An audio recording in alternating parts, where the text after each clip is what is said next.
नमस्कार साथियों, आप सभी को नया साल की हार्दिक शुभकामनाएं। उम्मीद करता हूं कि आप सभी लोग अपने फैमिली के साथ नया साल की शुभकामनाएं और जैसे जैसे नया साल 2026 आया, हमें उम्मीद है कि आप सभी लोगों के सफल में नया साल की नई खुशी और नया खुशियों का बात जारी रहे। और हम उम्मीद करते हैं कि आप लोग स्वस्थ रहिए, मस्त रहिए। आज हमारे उत्तराखंड से खास मेहमान आए हुए हैं, सल्ट विधानसभा क्षेत्र से। तो काफ़ी समय से हमारा उनसे संपर्क किया था कि आप जब भी दिल्ली आए तो हमें ज़रूर याद करना। आज उन्होंने हमें समय दिया, तो मैं मिलाने जा रहा हूँ आपसे। श्री नमस्कार सर। तो ये हैं हमारे सल्ट विधानसभा क्षेत्र के आदरणीय दिवानी राम टमटा जी, और इन्होंने बहुत ऐतिहासिक पद में भी काम किया, बीजेपी के साथ काम किया, कांग्रेस के साथ काम किया, और काफ़ी अनुभव है इनको। और हमेशा अफसर सल्ट विधानसभा के क्षेत्र में काफ़ी परंपरा रही, काफ़ी विचारधारा रही, और एक दूसरे के लगाव के प्रति हमेशा समाज के साथ उठना बैठना, समाज को आगे बढ़ाना और सबके साथ काम किया। तो मैं उनसे निवेदन करूंगा कि वो अपनी बात रखें। और सर नमस्कार आपको। तो जैसे कि आपने कांग्रेस के वक्त में प्रदीप टमटा जी से उनके साथ भी काम किया होगा। तो वो जहाँ तक हमारी नॉलेज में है कि वो खास आपके सहयोगी थे और आपने उनके साथ काफ़ी समय तक, लंबे समय तक काम किया था। तो ज़रा उनका इतिहास और अपना विचार बताइए, ताकि हमारे सोशल मीडिया के प्लेटफॉर्म से देश और दुनिया में ये विचार जाना चाहिए। अब सर मेरा ये रुख है कि हमारे उत्तराखंड में जो जो जब जब परंपरा चलती आई और जब उत्तराखंड अलग हुआ, तो हमेशा टमटा जी ने उसमें अपना किरदार निभाया।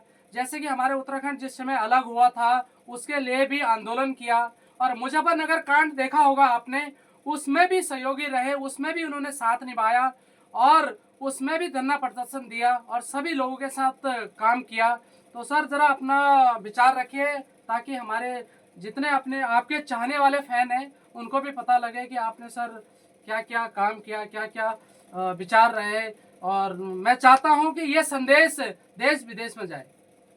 नमस्कार भाइयों, मी दिवानी राम टमटा, पुत्र खुशाली राम टमटा, ग्राम पिनालो खेत, पोस्ट ऑफिस कुलांटेश्वर, जिला अल्मोड़ा ग्रह वालसू। और आज मी ये दिल्ली में ही छूँ, तो मिला आज थोड़ा सा वक्त दिया ही कि मैं थोड़ा अपना उत्तराखंड के बारे में दुनिया तक जागरूक करूँ कि हमारी आँख में हम बहुत सारे काम करें। कांग्रेस तक हम दिन रात, आज भी हम कांग्रेसी छी, दिन रात हम कांग्रेस काम कर। ये उत्तराखंड अलग होने खड़ी बहुत सारे आंदोलन करी हम, तब हमने उत्तराखंड पाई। और आज भविष्य में नौयक नन खड़ाम बना छवा कि भाई ये उत्तराखंड बचानो खणी तुम था आगे आड़ पड़ो, और बहुत बहुत कुर्बानी तुम थे उत्तराखंड खणी अब भी दीण पड़ला, तब ये उत्तराखंड आज्ञा बढ़ो। तो जैसे कि टमटा जी ने बताया कि उत्तराखंड में पहले इन्होंने कुर्बानियां दी, और अभी भी कह रहे हैं कि अगर उत्तराखंड को बचाना है तो हम सबको आगे आना पड़ेगा, और तभी जाके उत्तराखंड बचेगा। और दूसरी बात सर मैं ये बताऊंगा कि जो अभी अंकिता भंडारी के ऊपर जो 3 साल से जिनका केस दबाया गया था, वो दोबारा उछाला जा रहा है। क्या उस केस को आप किस अंदाज से देखते हैं? क्या वो सही है या गलत है? क्या वो 3 साल से उस केस को क्यों दबाया गया? अगर वो केस को उछालना था तो पहले क्यों नहीं उछला? तो इस पर आपका क्या कहना है? मेरा राय इन कि ये अंकिता भंडारी केस तय उठाई जाओ जी। और इस अपराध आज्ञा नहीं हुई जब तक हम दोषियों तय सजा नहीं मिले, तब तक आने वाली पीढ़ी या हमारे समाज में कोई भी निडर हो जब कहते सजा मिलेली तो हर कोई आदमी डरल और यस घिनौना अपराध थई निकरल मेरिया इनस सारे उत्तराखंडियों खणी सारे समाज खणी या बीजेपी हो कांग्रेस हो ये राजनीतिक नहीं देख के कि राजनीतिक नहीं देखने कि हमें राज में छी कोई पार्टी में छी कोई पार्टी में छी एक निर्दोष एक महिलाओं थे जो न्याय दिलाना की जरूर अपेक्षा करना और जो भी ये हमसे हुए सकलो मैं भी ये में भागीदार छूँ और अंकिता भंडारी थे न्याय जरूर मिलना चाहिए और दोषी तो फांसी होनी चाहिए। तो जैसे कि टंटा जी ने बताया, चाहे बीजेपी हो या कांग्रेस हो, कोई भी पार्टी है, पर दोषी को सजा मिलना बहुत जरूरी है। क्योंकि अगर दोषी को सजा ना मिलेगी तो चाहे बीजेपी हो या कांग्रेस हो, हमेशा ये अपराध की दुनिया में एक बहुत बड़ी मिसाल बन रही है। तो मिसाल को रोकने के लिए हमें सभी को एक साथ आना पड़ेगा और एक साथ जगना पड़ेगा और अपराधी को सजा जरूर मिलनी चाहिए। तो इसी अवसर पे हमने सोचा कुछ और बातें करें और अंकिता भंडारी को भी, मेरी भी जो राय है, मैं भी चाहता हूँ कि समाज में वो संदेश जाना चाहिए, चाहे कोई भी है, चाहे वीआईपी हो या कोई भी हो, XYZ, जो अगर अपराध करेगा तो उसको सजा जरूर मिलनी चाहिए। क्योंकि अक्सर क्या होता है कि चाहे कांग्रेस पार्टी हो या बीजेपी हो, कोई भी नेशनल पार्टी हो, हमेशा पार्टी एक दबाव बना के रखती है एक दूसरे के ऊपर। और कब तक हमारे माताएं और बहनें या युवाएं उनके दबाव के नीचे काम करेंगे? तो ये दबाव को हटाना है तो सबको साथ चलना पड़ेगा। और अंकिता भंडारी की जो बात कर रहे हैं टमटा जी, तो उसको न्याय मिलना बहुत जरूरी है। तो सर, थोड़ा सा सरकार के ऊपर भी हम जानना चाहेंगे, क्या वहाँ पे भारतीय जनता पार्टी की जो सरकार है किस ढंग से काम कर रही है, थोड़ा उनके विषय में भी आप बताइए। देखा कि बीजेपी जो सरकार था जी वो आज कुछ काम नहीं करे। जी आज सिर्फ बच्चा जो थी अपन देश छोड़ के पलायन करना कर वास्ते दिल्ली चंडीगढ़ जी ये कहीं भी जाना थी, अपन रोजगार खन जाना थी। जी उत्तराखंड में के रोजगार नहीं छे।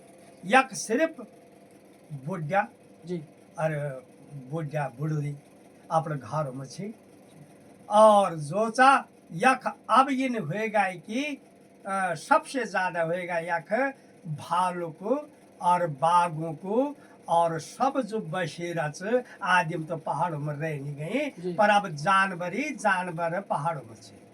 अब उन बुढ़िया बुढ़ो थे भी बिहार निकलो डर लगे। शाम वक्त 5 बजे बटी 6 बजे बटी वो बिना खाया बिना काम कर्या अपन भीतरो अपन द्वार गए अपन जिंदगी बसाड़ा वास्ते अपन भीतरो लोग जाना चाहिए कि लई कि वख जो च कोई सुविधा नहीं छ। जो भी है बीजेपी सरकार चा हम इन जगह कत्तुक भी आग्रह करना चाहिए पर इन जानवरों थई पकड़ना कोशिश नहीं करना चाहिए।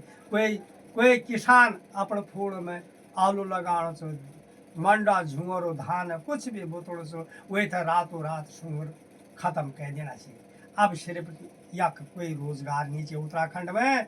अब बच्चा यक छैनी छी एक तो जैसे कि टमटा जी ने बताया कि अक्सर भारतीय जनता पार्टी की जो सरकार है उत्तराखंड में, वो कागजों की कार्रवाई पे काम हो रहा है पर ग्राउंड पर काम नहीं चल रहा है। चाहे रोड का हो, चाहे शिक्षा का हो, स्वास्थ्य का हो, किसी भी विभाग का हो, वो काम वहीं का वहीं दिख रहा है। हमेशा घोषणाएं तो बड़ी बड़ी करते हैं, विधायक हो, मंत्री हो या कोई भी हो, पर काम ग्राउंड पे नहीं चल रहा है। तो टमटा जी ने जो बताया है कि वहाँ पर वहाँ की जो व्यवस्था है, जो खेती बाड़ी से लेकर और जो पशु है, जो जानवर है, तो जैसे कि उन्होंने बताया कि वहाँ पर बहुत काफ़ी सारी दिक्कत का सामना करना पड़ रहा है और हमेशा जो जानवर है वो बिल्कुल बहुत ज़्यादा घरों के करीब आ रही है, उस पर भी सरकार ध्यान नहीं दे रही है। तो मैं अपील करूंगा सरकार से भी, कृपया टमटा जी की जो बातें हैं उसको संज्ञान लें और सरकार को काम पे फोकस करना चाहिए ताकि घोषणा पे फोकस ना करें। और दूसरी बात मैं ये कहूँगा कि वहाँ की जो अर्थव्यवस्था है, जो रास्ते हैं, जो उन रास्तों के लेकर हमने हमेशा आंदोलन भी किया और हमेशा सोशल मीडिया के माध्यम से, चाहे सल्ट विधानसभा का एरिया हो या रिकू खेत से लेकर सराय खेत से लेकर गुप्ती गांव तक का जो रोड है उस पर भी ध्यान दिया जाए। मैं निवेदन करूंगा महेश जीना जी से, जो सल्ट के विधायक हैं। हमेशा हमें पता है कि जीना जी काम कर रहे हैं, पर जीना जी को ये डोट्याल से लेकर गुप्ती गांव का रोड का भी संज्ञान लेना चाहिए। अब सर इस रोड पे बहुत सारे हादसे होते हैं और हमें हर दिन हमारे को अपडेट मिलती है और अपडेट आता है हमारे पास, तो इस चीज़ को संज्ञान लेना चाहिए। मैं सरकार से मेरी निवेदन है कि इन लोगों का, जो टमटा जी ने अपने विचार रखे कि वहाँ की जो परिस्थिति है कि जो एजेड लोग हैं जिनको हॉस्पिटल्स का सामना करना पड़ रहा है और स्वास्थ्य का जो चिंता है, जहाँ मेडिसिन नहीं मिल रही है, जहाँ पे अल्ट्रासाउंड की मशीन नहीं है, या कई सारे हॉस्पिटल के जो विभाग हैं, जो चीज़ें वहाँ पे अर्थव्यवस्था नहीं है, उस चीज़ को उसका संज्ञान ले और वहाँ पे इस चीज़ को जागरूक करे, ताकि आगे सरकार को आने वाले 5 साल में फिर एक बार काम करने का मौका मिले। तो धन्यवाद साथियों, नमस्कार, जय हिंद, जय भारत, जय उत्तराखंड।